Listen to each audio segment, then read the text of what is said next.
From the murky waters of the sportsman's paradise, stories emerge. Stories of the generations of people who have shared in the bounties of the land. Stories of communities that have persevered through natural disasters. Stories of the abundance of fish, wildlife, and adventures that create an ecosystem rich in diversity.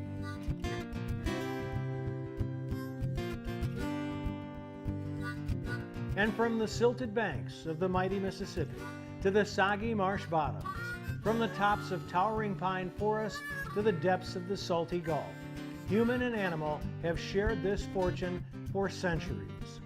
Enjoy these stories as told by outdoor journalists who travel across our state, documenting the adventure, sportsmanship, and heritage that make us Bayou Wild.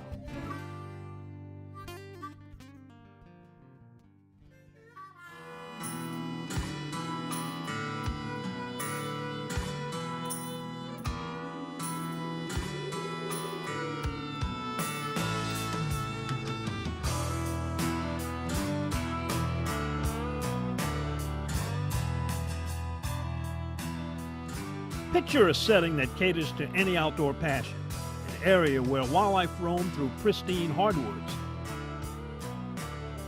Waterfowl flock to tucked-away cypress breaks, where native species mingle with exotics to provide unique hunting experiences.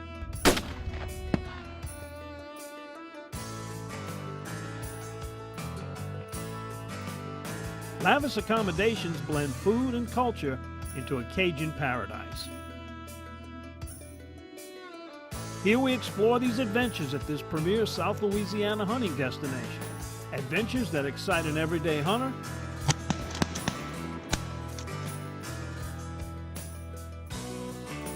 but are also fit for a camp.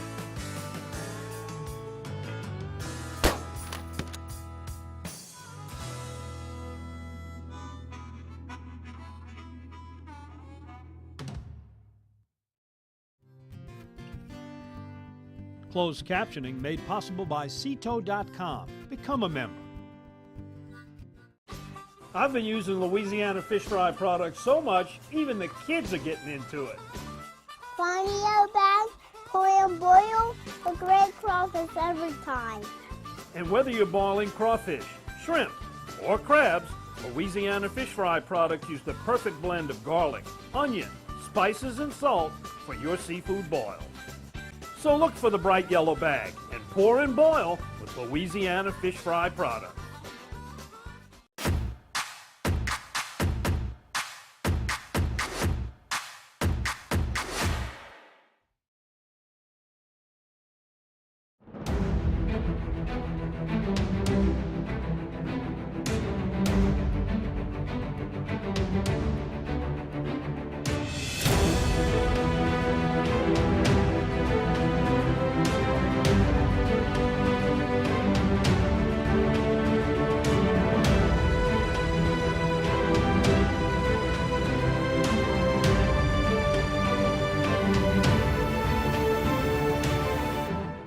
If you're lucky enough to bag a deer or a hog this season, bring it here to Double D.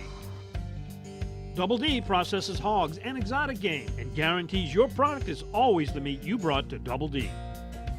Double D Meats in Bogalusa, home of country smoked, spicy jalapeno cheddar, and other customized flavors.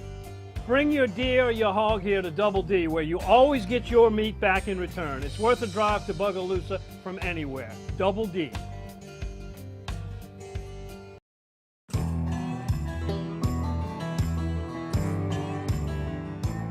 When you think of an island, a piece of land likely surrounded by saltwater comes to mind, but the marshland owned by the Island Hunting Company is purely a freshwater environment.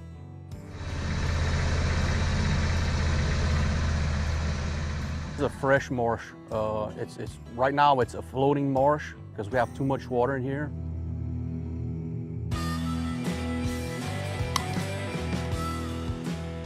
At the end of the season, we're going to drain this down, bring it to a lower level. That's why we have a lot of divers right now.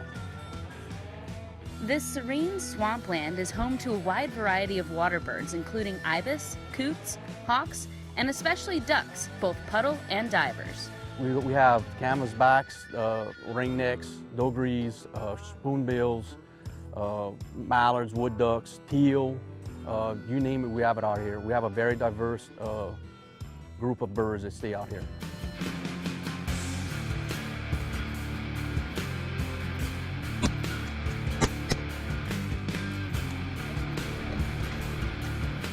Beautiful day, a lot of birds, a lot of blackbirds and a lot of other marsh life, but we've seen a lot of dogrees, probably more than I've seen in a while, coming in 20 or 30 at a time, coming right into the decoys.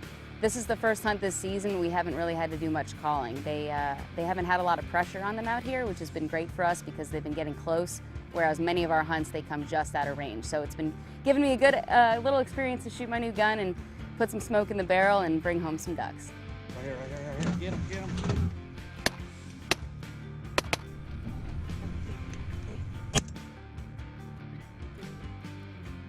Well, definitely for a diver, they're a much faster flying duck. You need to lead them a little further than a puddle duck. They're definitely a faster flyer.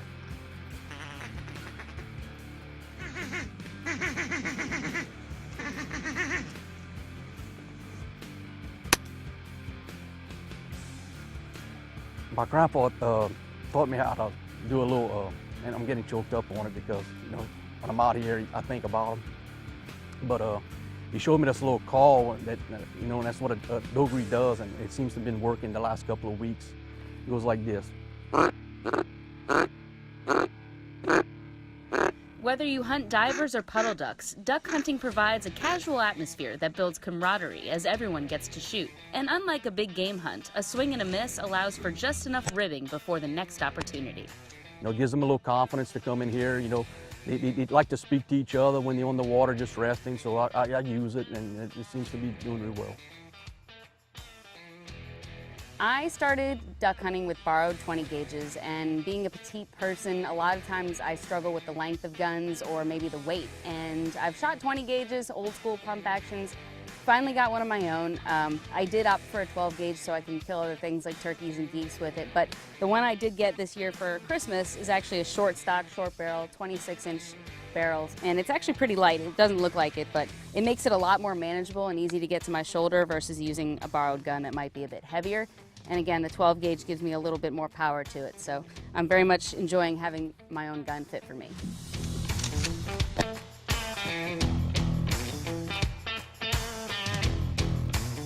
I enjoy taking people hunting. That's what I enjoy giving the people the experiences that I had growing up. You know, taking people, enjoying the outdoors. I was fortunate enough to be able to do that as a young kid. And I take my kids, when they were young, I'd bring them with me, duck hunt, deer hunt, whatever type of hunting was to do, we did it. And it keeps us closer. We are family oriented over here. From the owners to the people that work here. I mean, every chance we got, we let people bring their families out here, enjoy the place, enjoy the hunting. You know, it's a place you want to come and enjoy and have a good time.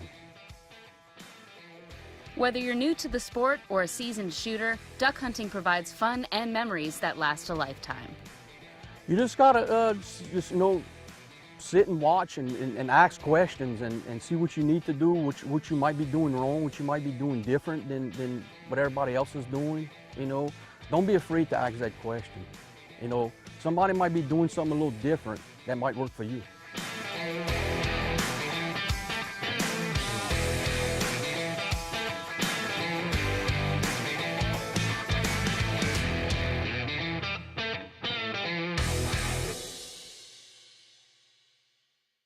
Hi, I'm Donnie Rouse. There are a lot of different reasons to shop at Rouse's. It's the people. Everybody that works here is just so nice.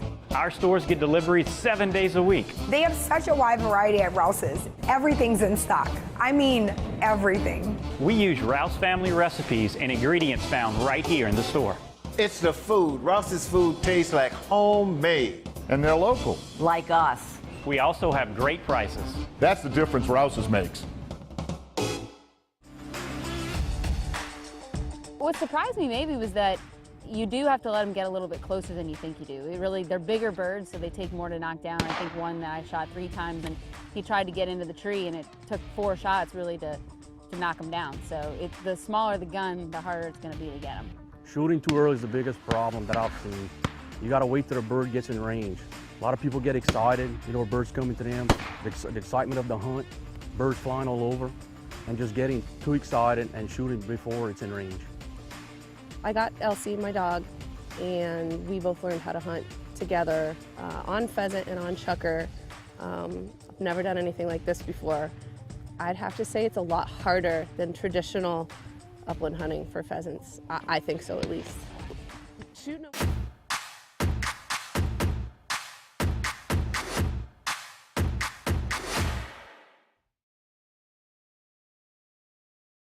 Here's how I guarantee my crawfish taste great every time. I use what the pros use. I use Louisiana Fish Fry brand seafood boil. Why do the pros use Louisiana Fish Fry seafood boil? Because, guys, it has more herbs and spices. It has a much better flavor. It's easy, just pour and boil. Louisiana Fish Fry brand seafood boil. Find the yellow bag, pour and boil for great crawfish every time.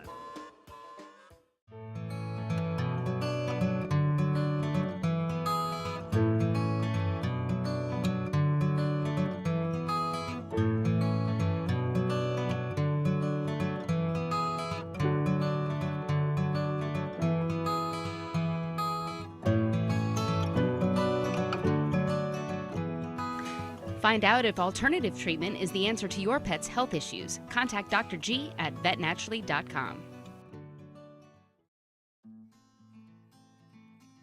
In South Louisiana, a box stand on stilts is usually reserved for deer hunting, but this wooden tower is the epicenter for European-style pheasant hunts. The European-style pheasant hunt goes back to a little bit of high money, a little bit of royalty. Pheasant hunting was popular in Great Britain as far back as the 10th century, but it really became popular in Spain, where the richer you were, the more land you had, the more birds you could shoot, and this was set up. There's some folks out there that just smoke the barrels with them, and that's kind of how far back it goes. Tower hunts were historically reserved for aristocrats, but today are hunted by all in Europe and the United States.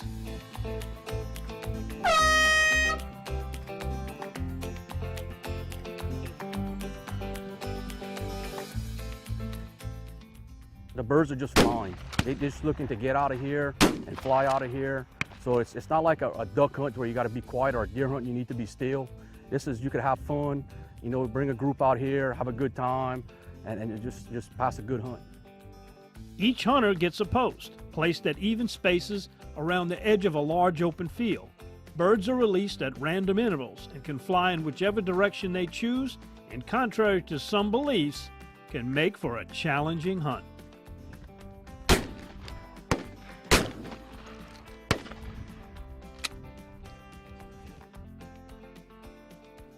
Do you remember back in the day when we were growing up, when we had those air pop popcorn machines, and all of a sudden one kernel would pop and then another one? Well, that's kind of what the birds did. You didn't really know which direction it would go until it came out of the popper.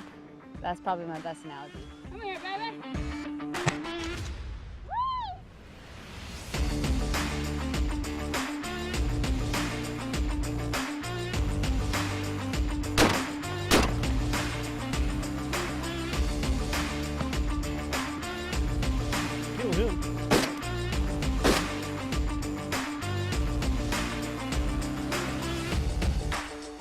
What surprised me maybe was that you do have to let them get a little bit closer than you think you do. They're bigger birds, so they take more to knock down. I think one that I shot 3 times, and he tried to get into the tree, and it took 4 shots really to knock him down. So the smaller the gun, the harder it's going to be to get him. Shooting too early is the biggest problem that I've seen. You got to wait till the bird gets in range. A lot of people get excited, birds coming to them, the excitement of the hunt, birds flying all over, and just getting too excited and shooting before it's in range. I got Elsie, my dog, and we both learned how to hunt together on pheasant and on chukar. I've never done anything like this before. I'd have to say it's a lot harder than traditional upland hunting for pheasants. I think so, at least.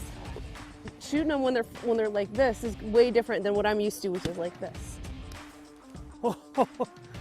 He's too close.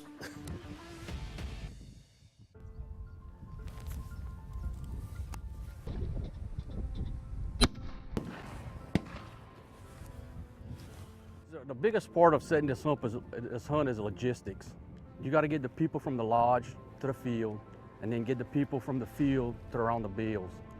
We all go through this before the hunt, where we're going to set everybody up, how we're going to set them up, and how we're going to rotate. So there's a planning that's involved in this that goes on way before the hunt ever starts. Well, everybody we shot with today might have all been mute because I think I was the only one hooting and hollering and really kind of just laughing at things. Whoa! Drive by. I wasn't even ready for that. It's really fun to see the birds just completely drop.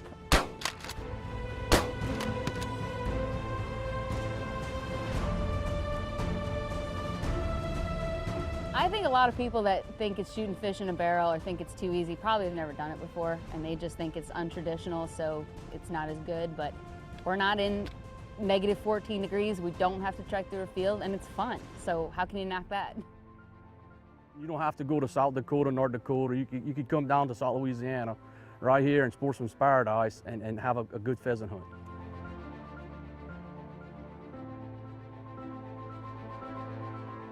Coming up next, we step into the kitchen at the island for a southern twist on some freshly harvested pheasant.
Discover the taste of Louisiana that's seasoned just right, boiled to perfection, and rich with tradition. A taste that's savory, crispy, and a little sweet. Discover the taste of Louisiana fish fry products.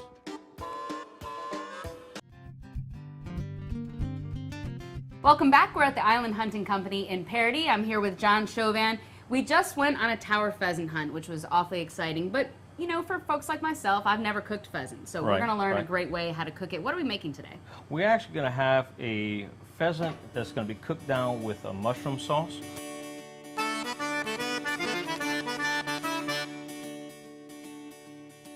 We're going to start off, we have a hot black iron pot. Got a couple of tablespoons of olive oil. We'll start melting out some butter. And this is also a dish that you mentioned if you don't have pheasant, which not everybody has on hand, but a lot of folks might have duck or chicken. You can do this dish with anything. Correct. It works well with chicken. It works well with duck, quail, any light skin, light meated bird works well. So we started with a half a stick of butter. We're melting that into the oil. Correct. You want this about medium heat? Correct. Yeah. Medium heat, get everything melted down. What we're going to do is we actually have our breasted and legged pheasant. How many birds are we using for this recipe? Right here we have 6 birds. Okay.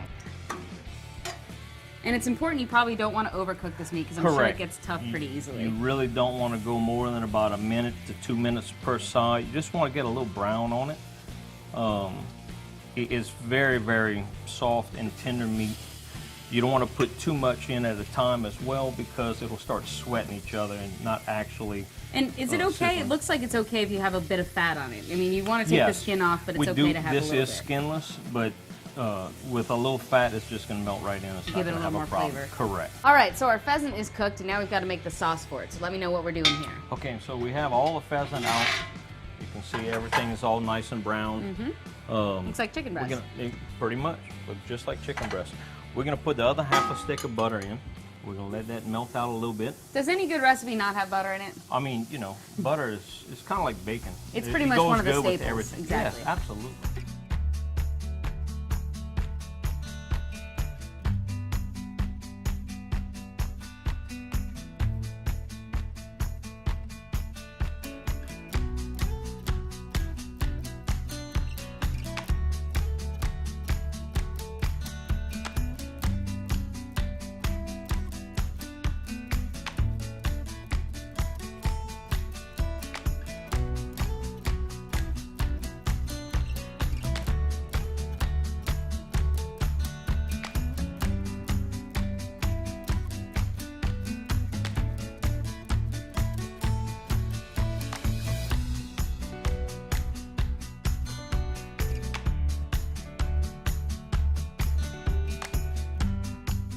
What we're gonna do is we're gonna mix that up. We're gonna drop this back down to a medium heat. We're gonna cover it and cook it for 20 minutes. And coming up in just a few minutes, we're going to put the final touches on the pheasant meal with mushrooms, put it all together with some delicious sides, and your mouth will start watering soon.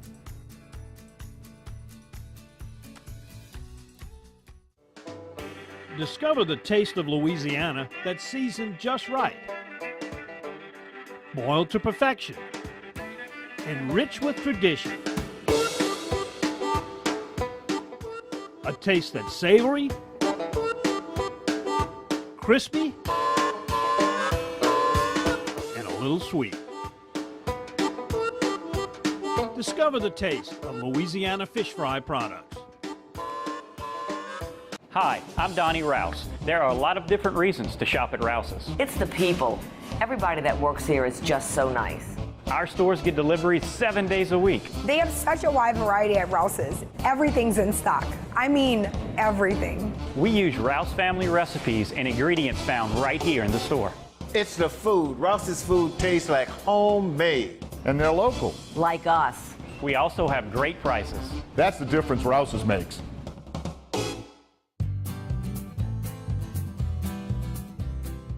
For the sake of time, we added one more ingredient over the commercial break. Let folks know what you did. What I did was I had 2 tablespoons water, 2 tablespoons cornstarch, and 1 tablespoon of Worcestershire sauce. Went ahead and mixed it up and added to it just as a thickening agent.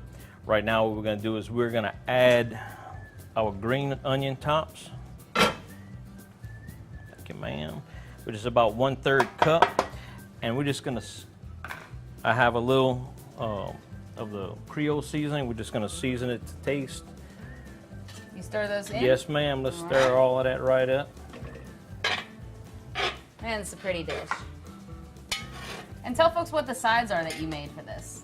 Okay, so what I have here is a mixture of long grain and wild rice. Yum. It keeps that earthy tone to the dish.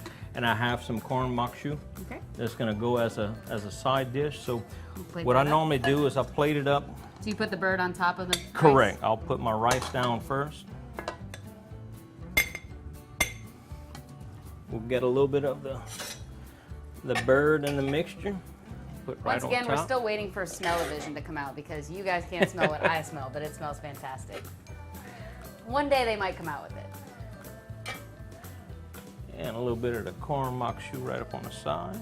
All right, how do you spell makshu? Can you spell it? Maqueuechux. Yeah, I would not have passed that one. Looks delicious. All right. And that's our dish. We're eating pheasant with mushrooms and white wine. We'll just call it pheasant at the island. Does that work? Pheasant at the island. All right. So come get you a hunt, shoot your own bird, have John cook it up for you, and you can enjoy it like we're about to do. You know what? Let's make this easy on myself. Good stuff. Can't beat it. Thank you, John. Thank you.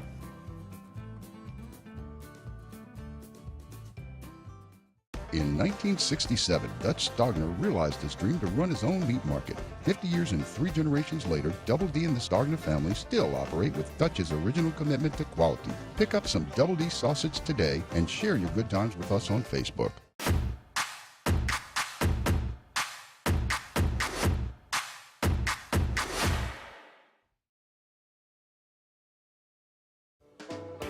Discover the taste of Louisiana that's seasoned just right, boiled to perfection, and rich with tradition. A taste that's savory, crispy, and a little sweet. Discover the taste of Louisiana fish fry products. In 1967, Dutch Stogner realized his dream to run his own meat market. 50 years and 3 generations later, Double D and the Stogner family still operate with Dutch's original commitment to quality. Pick up some Double D sausage today and share your good times with us on Facebook.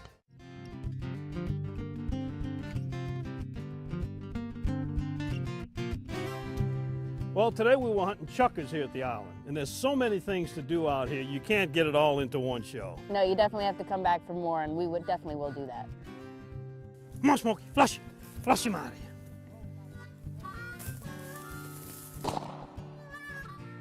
This way. Okay. Yep, come on, bird here. Shoot him. Good shot. I thought it got hit. I saw it kind of flinch. Oh, it's going down. And follow us on YouTube. You can watch all the episodes in full length there, and check us out on Facebook and Instagram for more extras as well.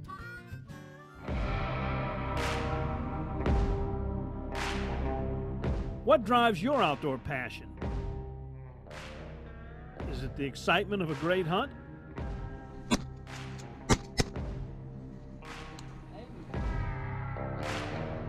Is it the breathtaking sunrises and sunsets?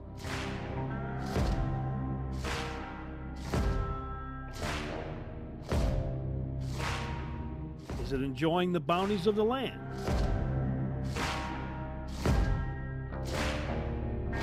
Is it the adventure of experiencing something new?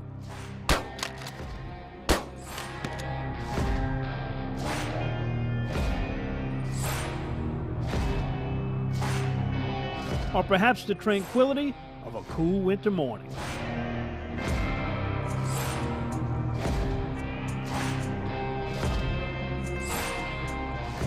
When enjoying the outdoors, we all have one common bond, a desire to wake up another day and share this passion with others.